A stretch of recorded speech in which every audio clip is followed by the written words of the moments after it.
Welcome, new readers, and quick tips.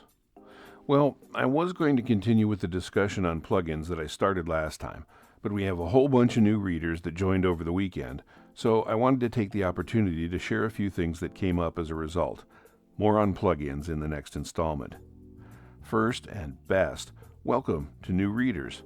I do send out a welcome message when you sign up, but when a growth wave like this weekend happens, I want to make sure everybody knows how much I appreciate the trust you place in me by spending your time to read SAT.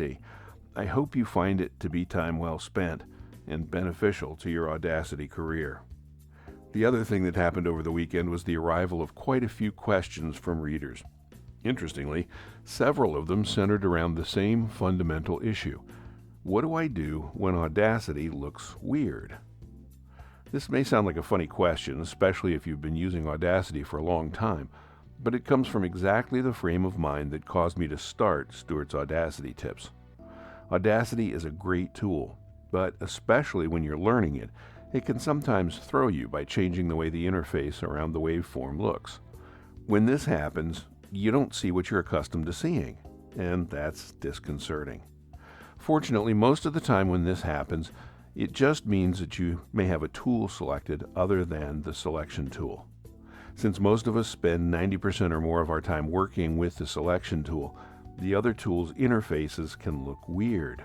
They're just different. But there's a quick way to get back to normal.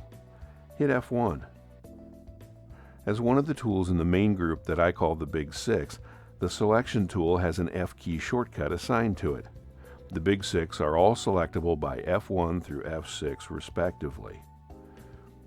You can see as I hit the F key, the icons up here change for F1 through F6. So F1 just puts us back in normal mode. So just hit F1 or click on the selection tool if you prefer the mouse.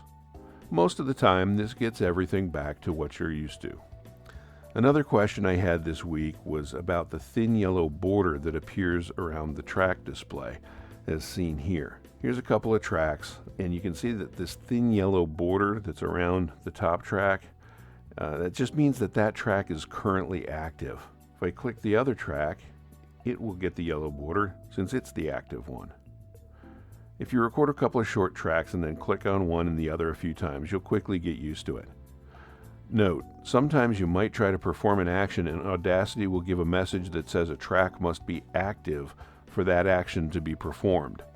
Click on the desired track so that the yellow border appears and try the action again. One last quickie. Some of you asked about all the numbers that appear at the left end of the track when the track is made taller. Let me close this one and make this one taller.